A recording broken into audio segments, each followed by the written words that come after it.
We are back with another of our popular In the News segments. And of course, that means I am joined by the Ari Melber of the 605 Super Podcast, Mr. Jim Cornette. Why do I have to be Ari Melber? Why can't I be like Keith Olbermann? Because I love Keith. I love me some Keith Olbermann. Or why couldn't I be the most trusted man in America, Walter Cronkite? Because we did those on earlier editions. I always try to hit you with a different name.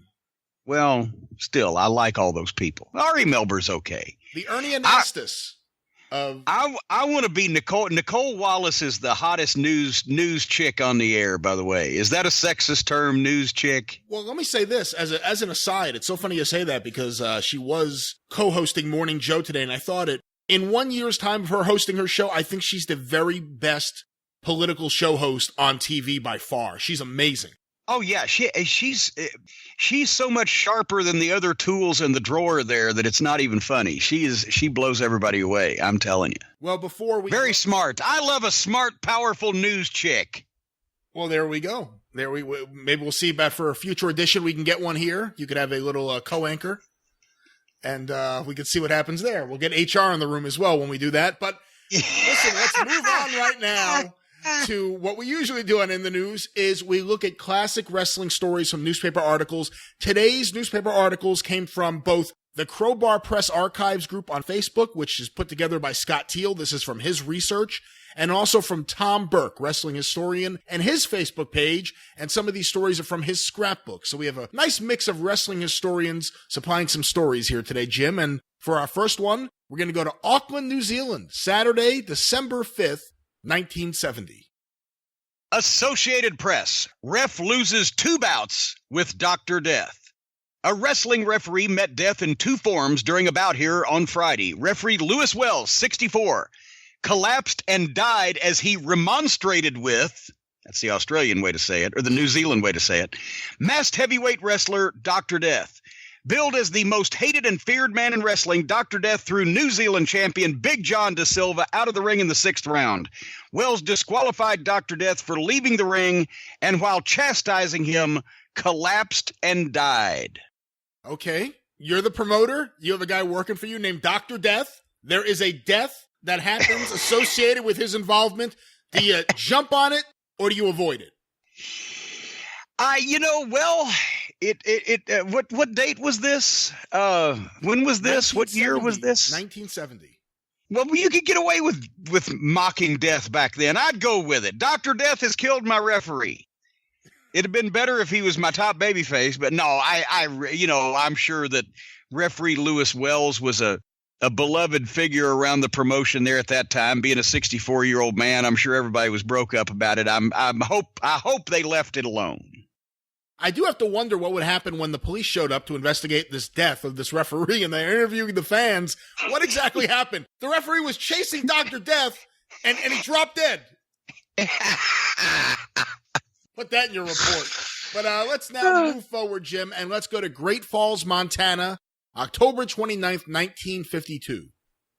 Wrestling problems discussed. Byline Butte. Wrestling promoters conferred here Tuesday with the Montana State Athletic Commission to iron out difficulties which have arisen in professional wrestling throughout the state. Commission Chairman Ted Hodges of Great Falls concluded the meeting by emphasizing no individual promoter or matchmaker will be privileged to operate at the exclusion of another. The commission cannot and will not consider parceling out territories within the state to promoters. It is solely concerned with maintaining responsible promotion, Hodges said, adding the commission further is entrusted to avail the best wrestling talent which promotional competition can offer. Proposed amendments to the existing statutes of the commission constitution will be patterned after other states' wrestling statutes. Bylaws of 3 states were submitted to the chairman by Peter Malloy, Helena, attorney. In attendance were Commissioner James Archer, Glasgow, Secretary J.A. Al Livingston of Butte, Hodges and Malloy, Maurice LaChapelle of Great Falls, Stu Hart of Edmonton, and H.R. Eckmeyer of Great Falls. It's an interesting little story there about the government, the athletic commission saying we don't want anything to do with being the official person to lay out the territory boundaries of the state. Well, and since this was 1952, it was before a lot of real territories as we came to know them in the modern era existed. But Stu was already promoting in Edmonton and Calgary, and Montana was, as we've heard from all the old Stampede regulars, was a stop across the border when it was easier to go and run things across the border in those days, because Montana was closer to the Calgary booking office than anything in the United States. But in those days, the state athletic commissions still governed wrestling similarly to the way that they would govern boxing. And sometimes the commissioners were smart and sometimes they weren't. And I mean, that continued until the 70s and early 80s, where sometimes the commissioner wasn't even smart to the business because it was a political appointment. The most interesting thing to me is that Stu is somehow, it says in attendance. So he was in attendance as the wrestling promoter, and I don't recognize Maurice LaChapelle. I recognize, which I think was somebody that may have worked with Stu and promoted in Montana. Maybe the other guys, Eckmeyer and et cetera, were opposition promoters, and they were having a meeting between all of them. But we know who won. Have you seen athletic commissions work on behalf of a promoter to keep another promoter from running a show? Oh God, yeah. In some cases, and especially down south, I remember Ric Flair cussing the Virginia Athletic Commissioner inspector out in Richmond one night because he wasn't keeping the WWF. This was in 1986. He wasn't keeping the WWF out of town or out of the state. And Flair was hot. He was like, "You fucking take our money for our licenses and all these bullshit physicals and everything, but you won't keep them from coming in and running on top of us," which in a lot of cases of athletic commissions would do, because they worked with the same promoters for 5 or 10 or 15 or 20 years or more. A lot of those commissioners, they were in it because they loved boxing or wrestling. Remember Frank Talent, the Pennsylvania Athletic Commission? He died not long ago, but he had to be part of the commission for 30 or 40 years. Yeah. And they wanted to be around the boys, and they recognized that it was more difficult, and they didn't keep the WWF out in 86 out of Virginia from competing with Crockett. But when you had outlaw promotions and the Jack Pfeffer type of Hobo Brazil and Bruno San Martino and, rip-offs on the card or bad outlaw promotions that are leaving bills or disgruntled fans or unpaid arenas or whatever, a lot of times the commissions would help by just wink, wink, nod, nod, making it harder to get a license or harder to operate and come in, because they wanted the established promotions to flourish, because that's where they were making so much money. If the gate was, or if the tax on the gate that the commission got was 5%, then think about when some of these promoters had $1 million towns. How much are they getting off just that one city? From in Louisville, if the gate was, which the gate was for years, 5%, in the days when Jerry Jarrett was running here. If Louisville was doing, even at when they were $3, $4, and $5 tickets, $15,000 a week, $20,000 a week, 52 times a year, what the fuck? How much is so? Do the math. What's 5% of $20,000? Let's just keep it to even numbers. 5% of $20,000 is $1,000. They're getting $50,000 a year off the city of Louisville, as long as nobody came in and fucked up Jerry Jarrett's business. Well, there you go. That answers that question.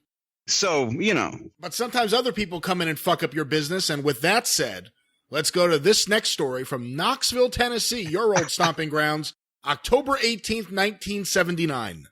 Wrestler sues rivals, restraining order issued.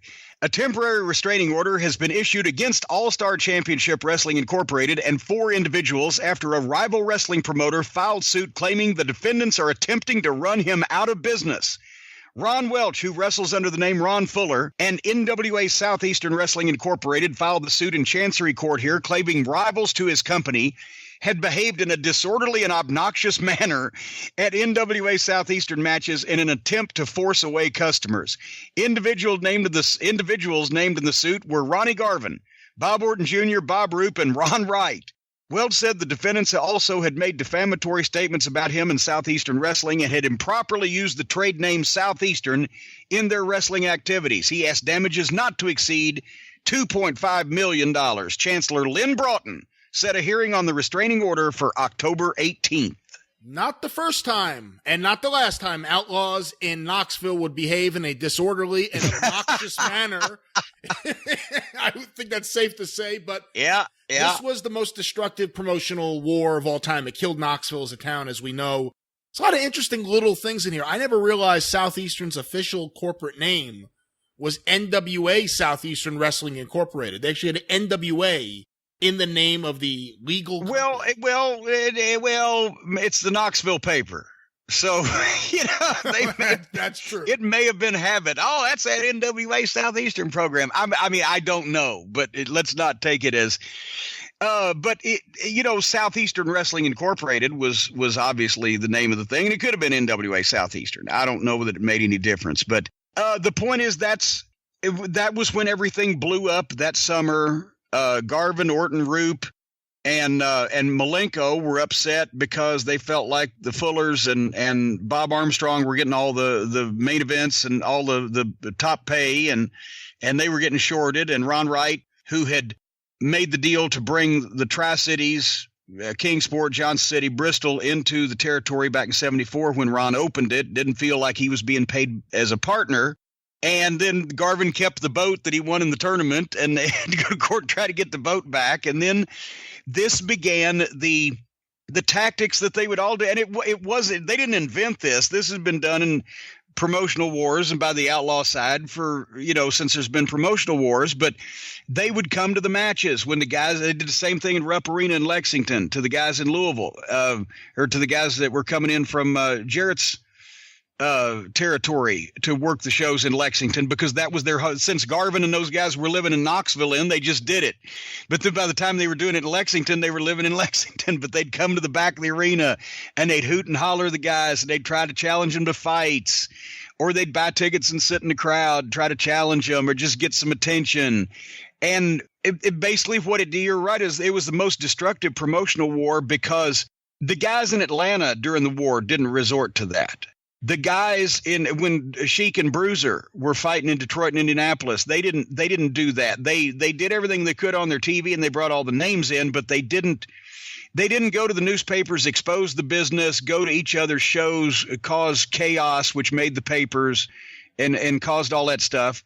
And still, after those wars, business went down because the territories were no longer being hot-shotted. But in this case, it killed the whole town. Ron said, fuck it, and got out of there. Sold Southeastern to it was Barnett first one, who just made it part of the Atlanta territory, but he couldn't get anybody to come to the matches, even though Atlanta was doing good business in those days because there'd been so much bad publicity. So then he pawned it off on Crockett, who sold it to Flair and Blackjack, and gave them like Knoxville and the Tri-Cities and Roanoke, Virginia, to give them a little territory, and they lost their ass. Flair joked with me. He said, I ought to be sending him 10% of Knoxville from Smoky Mountain because he still owned the town. And really, even when Continental Wrestling finally came back in the mid-'80s, and Ron, ran it again when he had more success down in Alabama and expanded back, wrestling was never as big in Knoxville at that period of time as it was the original Southeastern run. And obviously Smoky Mountain wasn't. So all that tomfoolery and hoo-ha exposed the business in town, exposed that Ron Fuller, the top star wrestler for so long, had owned the company, that people weren't getting the boats and cars they were supposed to be winning in tournaments, real names, it's kind of a work, bad publicity. That's, they didn't come back. Do you know who tipped off Ron Fuller as to what was happening? Oh gosh, I remember the story, and because Mac McMurray had told me something about it, and I can't remember. But it was Slater. It was Slater. That's right. No, it was Slater. Yeah, because he was living with, at the time, not living with as in a couple, but he was roommates with Roop. Yeah. I think Buddy Landell actually may have been hanging around at that point. Right? I'm sure he was. Yeah, he was, because he actually got into business right about the same time, and he worked for the Outlaw Group first as Buddy Roop. That's right. Interesting little stuff there, but very destructive promotional war to say the least. But Jim, for this next story, let's go to New York. on September 28th, 1965, the day after a Madison Square Garden show. Thief Flips Bruno by Al Buck. It shouldn't have happened to an honest wrestler, especially the champion Bruno Sammartino, but it did. Somebody stole his $10,000 diamond-studded championship belt early today, a disturbed Bruno told police. He reported the loss to the West 47th Street station, claiming that the belt, along with a top coat and mat gear, had been taken from his car parked in front of the Biltmore Theater west of 8th Avenue.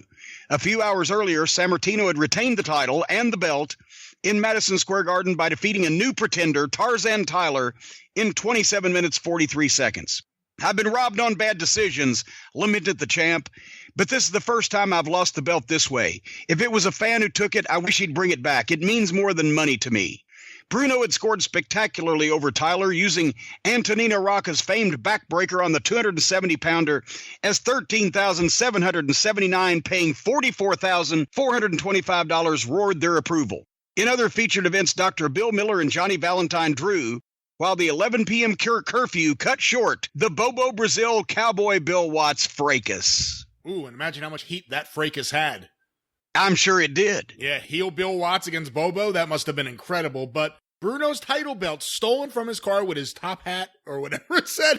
No, top coat, top hat, his top coat. His top coat and his wrestling gear. How often, if ever, did you run into stolen belts where guys would have the belts, be irresponsible, or just have bad luck and the belt is gone? Well, stolen and guys being irresponsible are two different things, but this was a famous story because after the Garden, Bruno had gone with some friends to, I guess, one of his favorite Italian restaurant or whatever, and had left his bags and coat in the car, and when they came out, somebody had broken in and stolen it, and did they ever return it? Did they ever recover it? I don't think so. I don't think so, but I will double back. I'll ask Tom Burke, actually. He may know. Well, yeah, if anybody's got it, he had. No. It's in his file cabinet. But, I mean, and guys, I can't remember anybody losing a belt, but I sure can remember a number of guys taking off with the belt and the promoter losing the belt. But I'm trying to think of another big example and can't off the top of my head as far as who has spectacularly lost track of their belt. And hey, Flair never checked the belt. I always, when we had belts, I always carried them on my bag. That was part of my thing. That's why one of my shoulders is lopsided from the other one. All those years of carrying belts and bags through the airport. But no, you never checked those things, and you didn't, leave them laying around. And honestly, the other big belt theft that I can think of right off the top of my head is one that makes me cry.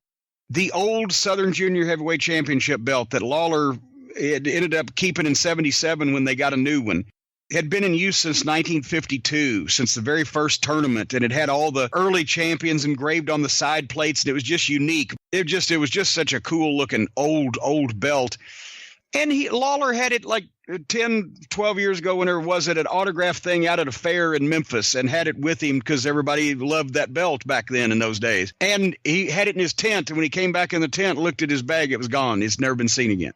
So that's, but it had been retired 30 years previously, but still.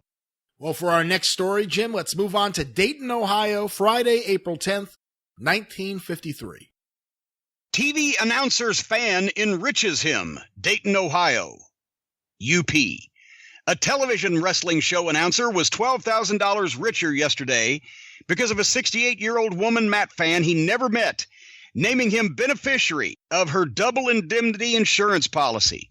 Mrs. Susie Robison was killed in an auto truck accident near Fountain, Ohio last Friday. Wednesday, an attorney notified Neil Van Ellis of television station WLWD here that he would benefit from the insurance policy for $6,000, which pays double in case of accidental death. At first, the handsome young announcer, WLWD program director, thought someone was trying to pull a gag on me, explaining that we get kidded a lot in this business. Well, fans love their wrestling, and I gotta ask you, A, do you know about other instances where this happened, and B, the famous Shawn Michaels story, to the best of your knowledge, is it true or not, where a fan died and left him a few $1 million? I had heard the Shawn Michaels thing. I don't know how much it was, and I'm trying to think whether when was that supposed to be? That would have been maybe 93 or 94, I think. And that was before I was there in the office. I don't know whether I ever thought to ask anybody that would know, hey, is that true? So I can't comment one way or the other, but I've heard it a lot.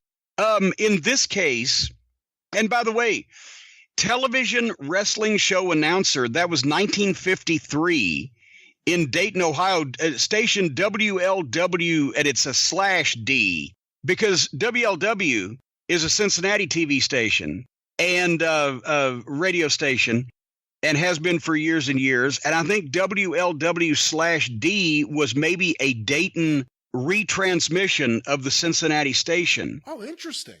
Because in those days, I think there was still only 2 TV stations in Louisville at that period of time. I'm sure there were. So in that case, I don't know, whether there was any in Dayton yet or not, because they had, I think, 3 in Cincinnati at that time. But I think maybe it was our Ohio fans need to weigh in on this. Was that a retransmission of the Cincinnati station?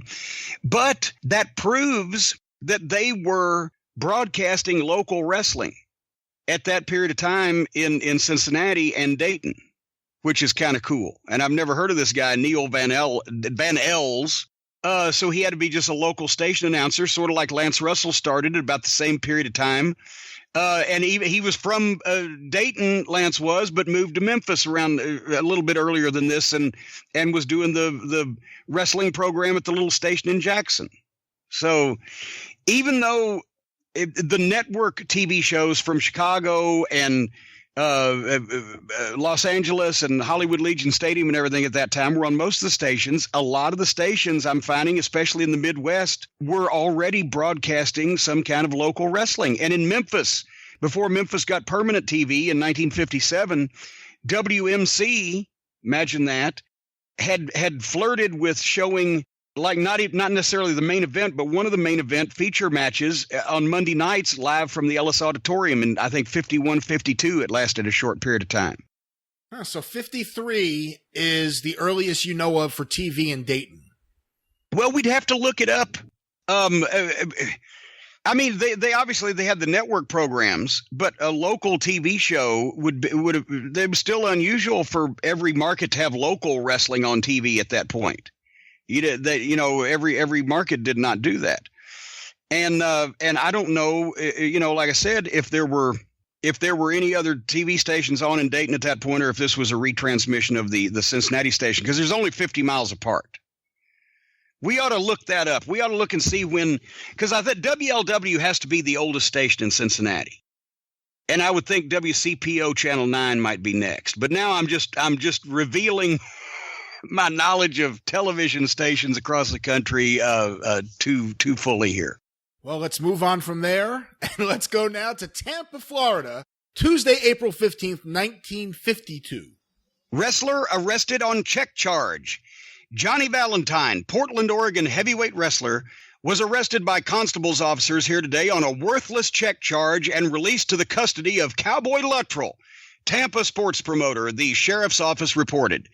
The West Coast wrestler, who won a feature bout at the Armory here last night from Jack O'Brien, is charged with passing a $25 bad check drawn on the First National Bank of Tampa last September 11th. Valentine's bond was originally set at $1,000, but he was later released by order of Peace Justice Hendry to the promoter's custody.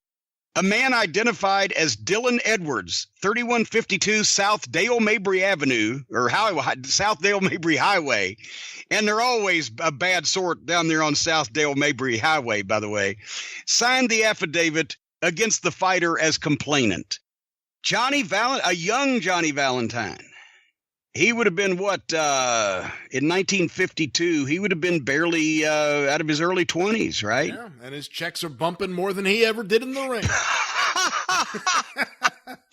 Well, but he was working for Cowboy Luttrell, so maybe there's a reason for that. Did you ever have to deal with that as a promoter, deal with guys who may be writing bad checks, or beyond that, were there any wrestlers, not promoters, but were there any wrestlers that had reputations? There's a few ex-Smoky Mountain wrestlers who say, no, we only had a problem with him writing the bad checks. No, they were always good after a day or two, but sometimes guys got there before the money did, but everything always worked out by the end of the week. Well, yes. I never had a problem dealing with it. But in the old days when guys would literally, go from territory to territory, and think about how hard it was back in those days. If you go to a territory and you stay there 3 months, if you've got a family, or even if you don't, you have to find a place to live, maybe get an apartment. Do you sign a lease, or do you not? Do you rent furniture? Do you not? You have to have a phone. So you used to have to get the phone hooked up in the wall. The people come out and, fucking do the whole 9 yards, right? So it was hard establishing yourself in a new place, and then if it didn't work out, you were leaving pretty quick. So guys would have multiple bank accounts or no bank account. Guys would write checks that may be good in one place, but by the time somebody got them, they'd be bad, or they'd just be bad to begin with. There was no ATM cards. There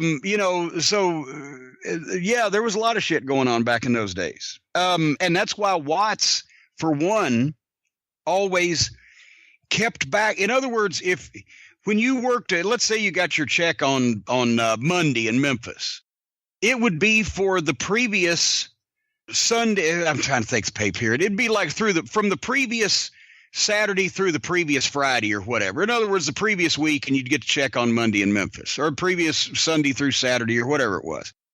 Watts would hold back a week, so you'd be getting paid like 2 weeks later, because if you left the territory, if you stuck the hotel the boys stayed at in any of the towns for a bill or anything like that, that would get taken out of your check before you got it mailed to you. So that was his reasoning behind that. And also, when you think about the size of some of those guys' checks and how many of the guys there were at one point, he was drawing a week's worth of interest back when that meant something on other people's money every week. Good idea. Very, very good idea. But Jim, writing a bad check is one kind of trouble. Let's move on to another kind of trouble, one that's always popular with the listeners. Let's go to this story from Gates, New York, Friday, March 24th, 1989. Wrestler arrested. Gates, New York. Fafiti Uliuli Tonga, known to professional wrestling fans as King Haku, has been charged with a misdemeanor for a fight in a bar that began when a woman refused his request to, quote, bow to the king, unquote, police said yesterday. Haku, 30, is scheduled to be arraigned on a charge of third-degree assault Wednesday in Gatestown Court. The charge stems from an early morning incident February 15th at the Runway Bar in the Rochester suburb of Gates, very near the airport, as you can imagine. Bow to the king, baby. What trouble could happen at the Runway Bar? Especially involving Fafita Uli Tonga. And when I see Haku again, I will bow to him immediately. All right, well, let's move on from there. This next story is from Monday, May 4th, 1959. Bam! Justice George Tilzer of Supreme Court has denied wrestling promoter Vince McMahon's application for an injunction to restrain Ricky Starr from performing for a rival group, which includes Jack Pfeffer, the Glad Russian, that should have been the Mad Russian. Well, it's Pfeffer. And Pedro Martinez at the Sunnyside Arena or elsewhere in New York State. The Glad Russian. Oh, and obviously Ricky Starr was a big attraction in New York, and he must have been on the outs with Vince. And so Jack Pfeffer and Pedro Martinez at the other side of the state had come over. Pedro Martinez in his day spent a lot of money to buy get the garden book that Scott Teal just put out not long ago. It details that Martinez was dropping tens of thousands of dollars at a time to have pieces of these different Northeastern promotions in the 50s, when that would be hundreds of thousands of dollars today. And he couldn't crack. He had Buffalo, but he couldn't crack the other end of the state for long before Vince Sr. got back control. I wish there was a good book about him with real research, because he's such a fascinating character, and none of his TV from the NWF survives. There's a lot of stuff we still don't know about, a lot of details we still don't know about. He eventually has the IWA, attempts to run national with Eddie Einhorn. going into New York, going into the Carolinas. He somehow, him and his son get all of these videos, all of these master films from all the different territories. It's a fascinating. Well, and that really wasn't Pedro as much as Ron collected all that stuff or accumulated all that stuff. And I mean, they were early on seeing that keep these tapes and films, they're gonna mean something. Are there a lot of early cases like this that you know of a promoter attempting to get an injunction to restrain a wrestler from performing for someone else? I mean, in this era we think of before contracts, even though there were contracts. Yeah, well, and see, that's the thing is who knows what, because this just one little blurb, there's no details involved. I would like to have heard both the plaintiff and the defendant or whatever plead their case. We need to get Stephen P. New on this. But there may have been a contract with a guy like Ricky Starr or Rocca. I think, at one point the joke is that, people owned 150% of Antonino Rocca. So, who knows what kind of contracts were or what kind of agreement, a verbal agreement, just trying to keep in some way block the opposition from getting a hold of a guy that may draw some money for him. Well, let's talk about promoters a little more with this next story from 1954. This is from St. Louis. Muchnick sued for $379,200 by promoter. St. Louis wrestling promoter Sam Muchnick today said he had no comment on a $379,200 suit filed against him by Emmett Harry Wills of East St. Louis. Muchnick said, "I will have no comment until I have looked over the petition. I have not been served with anything yet." Wills, in business as Harry Wills, East St. Louis Sports Enterprises, filed suit in federal court at East St. Louis yesterday. Muchnick's alleged failure to provide Wills with first-rate headline wrestling talent damaged the plaintiff to the extent of $126,400 it is charged. It is alleged that Muchnick has a monopoly on wrestling exhibitions in the St. Louis and East St. Louis area in violation of the Sherman Antitrust Act, and triple damages of $379,200 were asked. Will's petition stated that he and Muchnick entered into a 2-year contract on January 20th, 1953, whereby Muchnick was to supply talent for wrestling shows promoted by Wills in East St. Louis.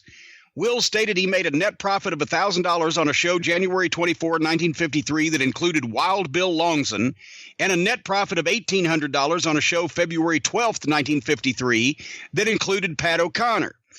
Wills's petition said it was reasonable to anticipate and expect the popularity of such exhibitions would increase, and an anticipated $2,500 figure was set forth. In 4 subsequent shows, only unknown or little-known wrestlers of inferior box office drawing power were provided, and Wills failed to make any profit and suffered losses on each of those 4 exhibitions, it was stated.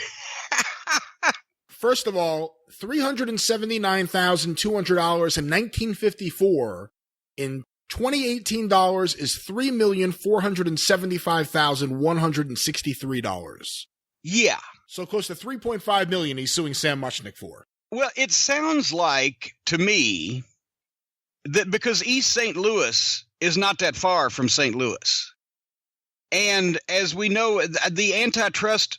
And that's what we should have mentioned earlier in the segment when you talked about commissions having power to keep people out or whatever. It was Senator Kefauver from Tennessee that Nick Goulas was good friends with that helped the NWA out a great deal in the whole antitrust suit from the government in the late 50s.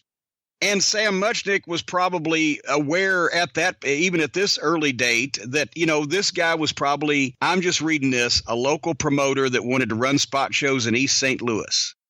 And I guess Muchnick made a deal with him, okay, and a booking fee and blah, blah, blah, or whatever. And either since Wills made a profit of $1,000 and $1,800 on the first couple of shows, it sounds to me like that they were doing fairly well for that time period for being spot shows instead of being the shits. So something happened in their arrangement. Did Pat O'Connor go back and say, hey, this fucking guy's, he's double dipping, or he's not, reporting the right amount at the gate, or there's something going on with the business deal that they've made, and he started starving him out with the underneath crew, or maybe it was just a shit town and none of the stars wanted to go to it, even if they did get a payoff.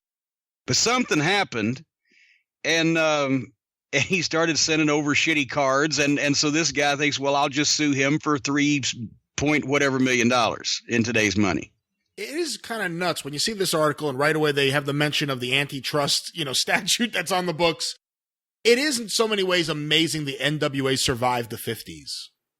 Well, they were correct in staying under the radar and not attracting too much attention to them. That was always the thing. Wrestling was more popular with the fans that bought tickets and went to see it and watched it on TV when they got no mainstream publicity and were pretty much out of the regular media, and they flew under the radar. And it was better that way. Well, let's go now a year before this. This next story is from Wednesday, April 29th, 1953. This is an interesting one, and the next one will be following up on this. Wrestling promoters to meet at Atlanta. Cowboy Luttrell, Tampa wrestling promoter, was headed for Atlanta today, where wrestling promoters from 14 southern states will meet Saturday to form a Southern Wrestling Alliance. The Tampa promoter announced plans of the group call for tournaments to select heavyweight, junior heavyweight, and tag team champions. Matches will take place in Tampa when Luttrell starts his summer series on June 22nd. And the follow-up here from Wednesday, May 9th, 1953. Crockett heads Matt Promoters, Atlanta, May 9th. Jim Crockett, Charlotte, North Carolina, was elected president of the Southern Wrestling Alliance, which includes 15 states, at a meeting here this week. The wrestling promoters completed plans for 3 tournaments this summer. Champions will be crowned in heavyweight and junior heavyweight divisions and also in tag team competition. What do you know about this, the Southern Wrestling Alliance? Absolutely nothing. Okay, so I've never even heard of this before. They must have gotten an idea, and I would imagine that, who would have been involved at the time? Paul Jones in Atlanta, Roy Welch. Luttrell in Florida, Crockett in the Carolinas, Roy Welch in Tennessee. Maybe they were going to secede from the Union. 15 states. Well, 15 states. Crockett had 3. Right. North Carolina, South Carolina, and Virginia. Tennessee and Alabama would, for Roy Welch at that period of time, would have made 5. Georgia, 6 for Paul Jones. Florida, obviously. Florida, 7 for Luttrell. And then they probably juiced it up because there really ain't that many more southern states. And maybe they had, like, the guys from whoever was running, some member of the Welch family was running the Gulf Coast probably at that point. Mississippi, maybe the Culkins, Curtis family, even that far back. I don't know. They still might have stretched to get 15 states, and they probably ended up having some great plans and then figured out that none of them had decided how they were going to fuck the other one, and it didn't come about. Well, I definitely have to look more into this, and if anyone knows anything about it, any historians out there, let us know. The Southern Wrestling Alliance. I don't know anything about this. And wait, also the first article mentions 14 southern states. The second article mentions 15 southern states. Well, so they picked up a state. It was a very successful convention. Did Luttrell ever start his summer series on June 22nd, 1953? I wonder. I believe we do have complete records from 1953 in Florida, or somewhat complete, so I think we can probably get an answer on a future episode. But Jim, for our final story, let's fly all the way to Chicago on February 5th, 1963. Flying wrestler grounded. It took Mrs. Eva Krause, 57, of Bensonville, 7 years, but yesterday she received $3,000 worth of agreement for her theory that flying wrestlers are dangerous, especially when they land on you. On November 18th, 1955, Mrs. Krause was in attendance at ringside when Mr. Vern Gagne and Mr. Hans Schmidt, wrestlers, were performing their feats of derring do in the International Amphitheater. During the course of the entertainment, Mr. Gagne elected to leave the ring and, without filing a flight plan, proceeded on a direct course to the chair where Mrs. Krause was ensconced, thereby causing her to suffer bodily injury. Yesterday, a jury in the Superior Court of Judge David A. Cannell awarded the $3,000 to Mrs. Krause in her suit against Mr. Gagne under the assumption that indoor flying is illegal under regulations of the Federal Aviation Administration. Mrs. Krause already had been compensated out of court by Fred Kohler, promoter of the extravaganza, when he was informed that Mr. Gagne wasn't even using landing lights. Well, you think that copywriter was just having a good time that day in the fucking newsroom? It must have been a slow day, and maybe he was about to leave on a jet plane for a vacation.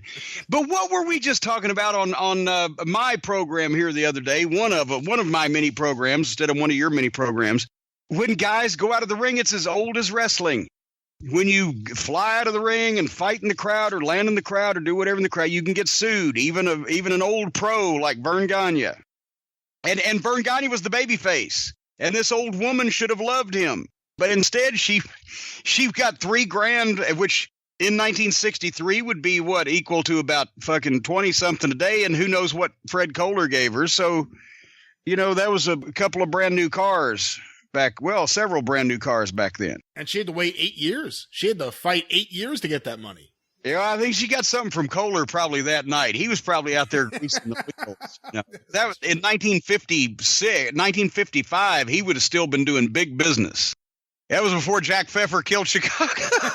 Well, with that, we're going to kill this segment for this week, and I will now allow you It's euthanasia. The Keith Olbermann, the Walter Cronkite, the whatever of this program. It's not Edward R. Murrow. This is London. I will let the Edward R. Murrow of this program sign off. Thank you very much. And good night, and have a pleasant tomorrow.